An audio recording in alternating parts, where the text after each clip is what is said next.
Hey there guys, how are you? So it's John here with the Flick Pig channel, and look who I'm here with. Down here in the Flick Cave. It's me, it's John's father. Oh my god, look at that! Comfortable. I'm Eric. And I'm Paul. Anyway guys, we're talking about epic movies coming out in 2015, and we already talked about a few of them on your channel. Yes. So that's part one of this video. I'll put a link down below if you want to check that out. Hey, thanks, pal. First movie we're talking about.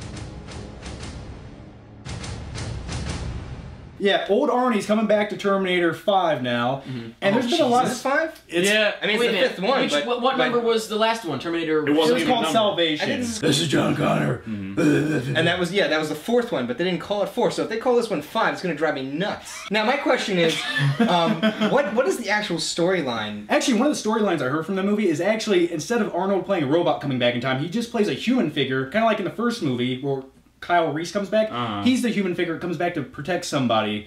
And essentially, I guess they based the model of the T-800 off of him as being a protector. Okay. Interesting. Interesting. It might be a better way to do it, yeah. I buy into that. That's He's a good-looking guy. The most plausible thing. He's a good-looking man. I can't wait to see him.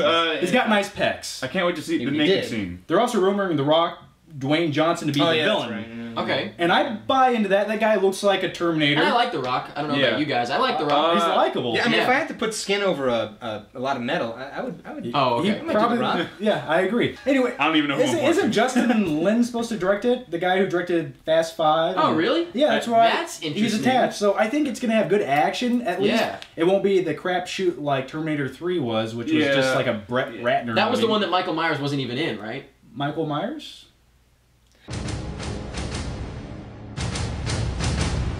Alright, so Terminator 5, I'm a huge fan. You know, I love T2. You know, it's one of my most... I guess it's the action movie that defined me as a person. I would say that's, when I was... Oh, it was incredible. Yeah, it was absolutely incredible. And I just hope this one can capture what that movie did on that scale. I think that's asking too much. I mean, they hit the mark once with a Terminator sequel. Arnie is getting a little bit old, and I just really hope he plays a humanized role in this movie rather than a badass robot. I can suspend disbelief. I can buy into time travel, but buying that guy playing the T-800 again, Yeah, I'm with you on that. I'm not the biggest fan of the Terminator movies in general, so I'm not worried about it. I'm not up at night like, oh god, I hope they do this right.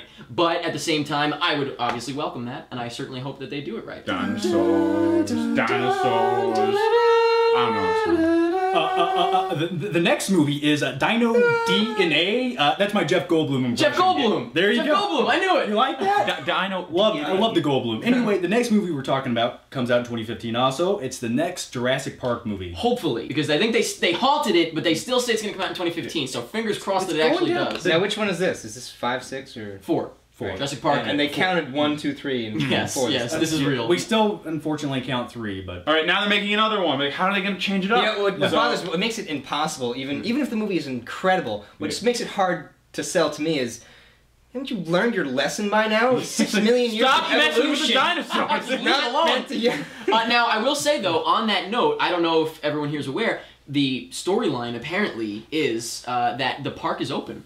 It works. It works. They finally made it work, and it opened, and then it doesn't work. But the cool thing about this storyline, and this is all rumors and speculation, I read on the internet, so it might kind of be true, maybe not, nothing on the internet's true.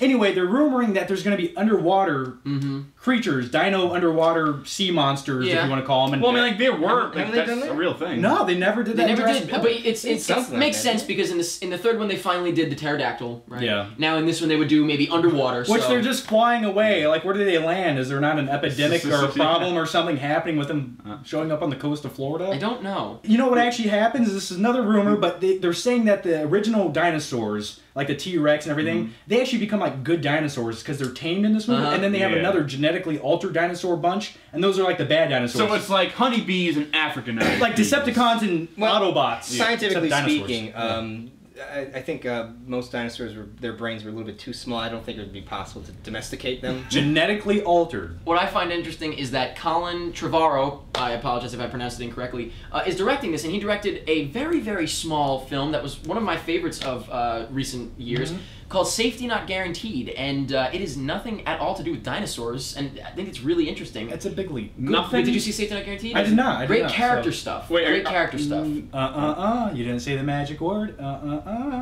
Please! Please! Newman. Okay, the next movie we're talking about is my most anticipated movie of 2015, and it's pretty much due to the fact that they announced Batman's going to be in the next Man of Steel sequel. What are your thoughts? Okay, this is interesting. My first reaction was, this is the smartest move they could make. I don't think it's the best move they could have made overall. I think they've been backed into a corner a bit with, I think that, what Marvel did really worked very well. And if if Warner Brothers could have done that, it would have been great. But for where they are now, they want to get this out. They want to do the Justice League. They want to, be on the same level. I think this is the way to go. I completely agree. It segues. You get the emotional buildup between these dynamic duo of characters, and these are the building the pinnacle, the building blocks of the Justice League. I'm just imagining like a Zack Snyder Superman getting into like a crazy CG fight, but Batman's there. My brain doesn't work. You want to know why you're imagining that? Why? Because you're thinking of the Dark Knight. You're thinking of that ultra-realistic Batman. Imagine if Snyder takes Batman and he makes him a little bit more fantastical, more of the comic. The only way I can imagine superhuman in a way. I wouldn't like that. What I would want is if they actually let Batman use a couple gadgets. Nolan didn't want to do a comic book Batman. He wanted to do a realistic version. Now we have, they've definitely upped the ante with superhero movies, and they can do a comic book version of Batman. And that's the version that Batman was never created with the intent of being dark and gritty. Realistic. Yeah. I mean, just like totally guy realistic. in a suit. I mean, he has no superpowers, and that's what makes him relatable. Yeah. Like he's a gadget master. He relies on his gadgets, his wits to get by, and that's the thing. He can outsmart people. Like you said, with him and Superman fighting side by side and making it realistic, they can do it. Well, here's the thing. Initially, it's not going to be side by side, but it's going to be Superman fighting Batman. They're gonna kick each other's ass, I hope, at least for a I little think in bit. the beginning. Well, this is probably what's wrapping your brain. You're picturing like a fist fight. I'm imagining like that's not what's gonna happen. I'm imagining Superman doing this and just like pressing his index finger. Batman, even in the animated show, The Dark Knight Returns, Yeah. he has like a He built a armor-plated suit. He outsmarts him. He's always 2 steps ahead of him. He has all these gadgets in place to really put Superman where he wants to. I don't know. It's like, all right, well, let's take Man of Steel. We had Superman like leveling a city. You tell me Bruce Wayne with a robot suit is going to be like a formidable foe to... Maybe not, but he's going to be 2 steps ahead of the guy. He doesn't need to do that. Because even in The Dark Knight Returns, he didn't fight him in that suit with the intent to win. Yeah. He didn't plan on winning. That was just a distraction, which he was able to... Batman. So he can shoot some kryptonite at him. And here's the thing, like, with Batman versus Superman, rarely do I think that Superman will... I mean, it all depends on the circumstance. If Superman has the drop on Batman, there's no way Batman can get out of that situation.